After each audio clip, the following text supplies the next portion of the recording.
Hey guys, on Friday, former President Donald Trump put out a truth on Truth Social about Mark Milley, the chairman of the Joint Chiefs of Staff, who's about to leave office because his term is up. I have a lot of reservations about this man because he did a lot of things under Trump that he didn't have the authority to do, and he interfered with the commander in chief in ways that could have harmed our country, and he got away with it.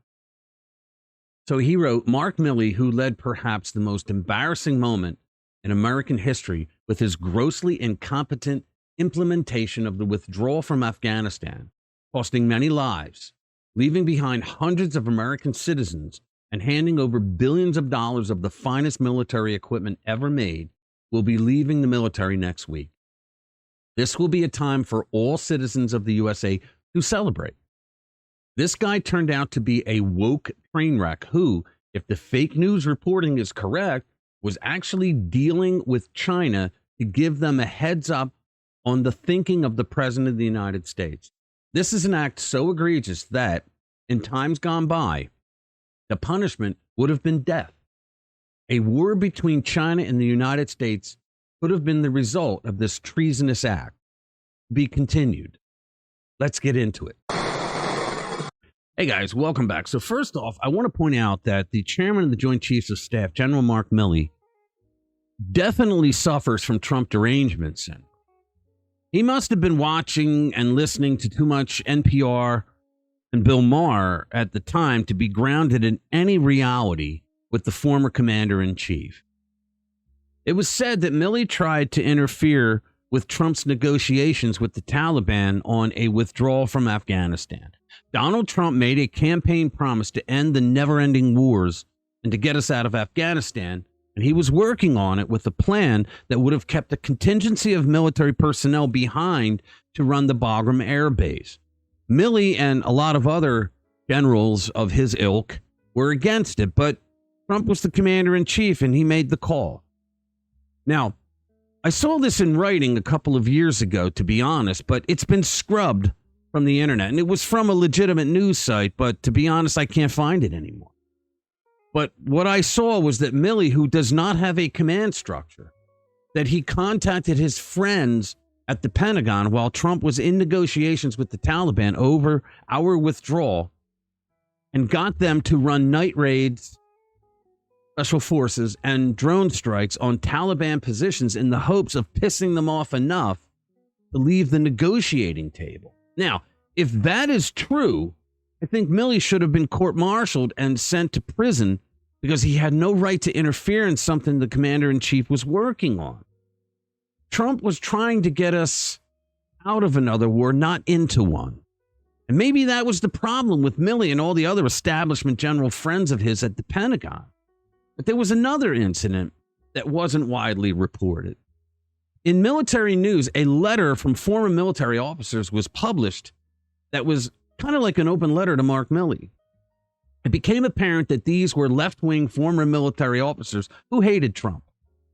And they said to Milley in their writing that he should get a contingent together of servicemen who physically drag Trump out of the White House if he doesn't leave office, after supposedly losing to the man who we're supposed to believe got 81 million votes.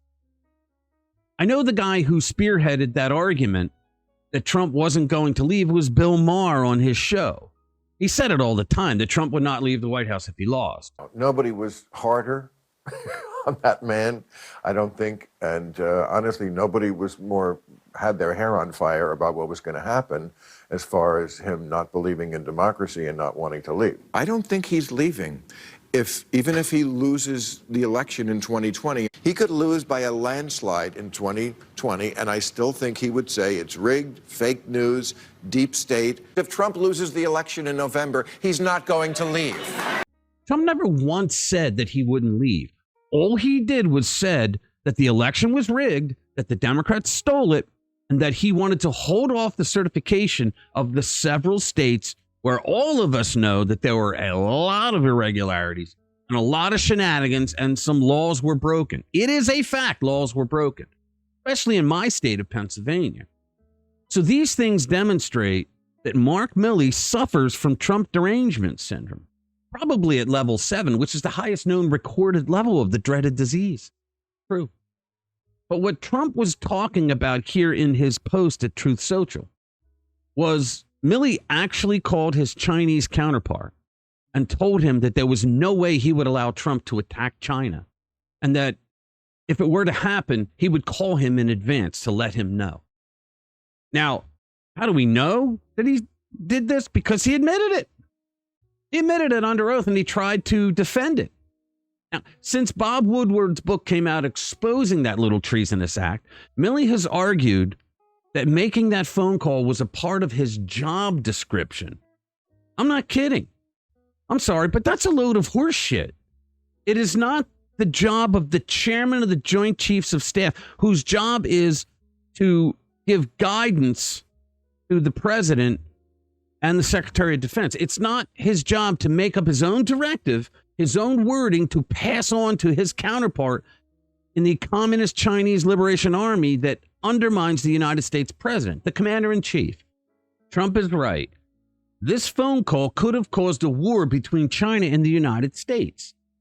What if his counterpart was as Looney Tunes as Milley and thought that the phone call was a warning that Trump was going to attack them? Mark Milley had absolutely no authority whatsoever to do what he did, and he should pay a price for it. He shouldn't be able to walk away and retire with a pension. And folks, this was all due to him suffering from Trump derangement syndrome. He believed all the hype that the left threw out there for the whole 4 years Trump was in office. All right. So make sure to subscribe to our channel if you haven't already. Stay informed, stay vigilant. Remember to read between the lines and the lies. Thanks for watching this video. I'll see you in the next one. I'm all alone in this ghost town. In truth be told, it's cold and profound. Yeah, I'm all alone inside this home with no one else around. And it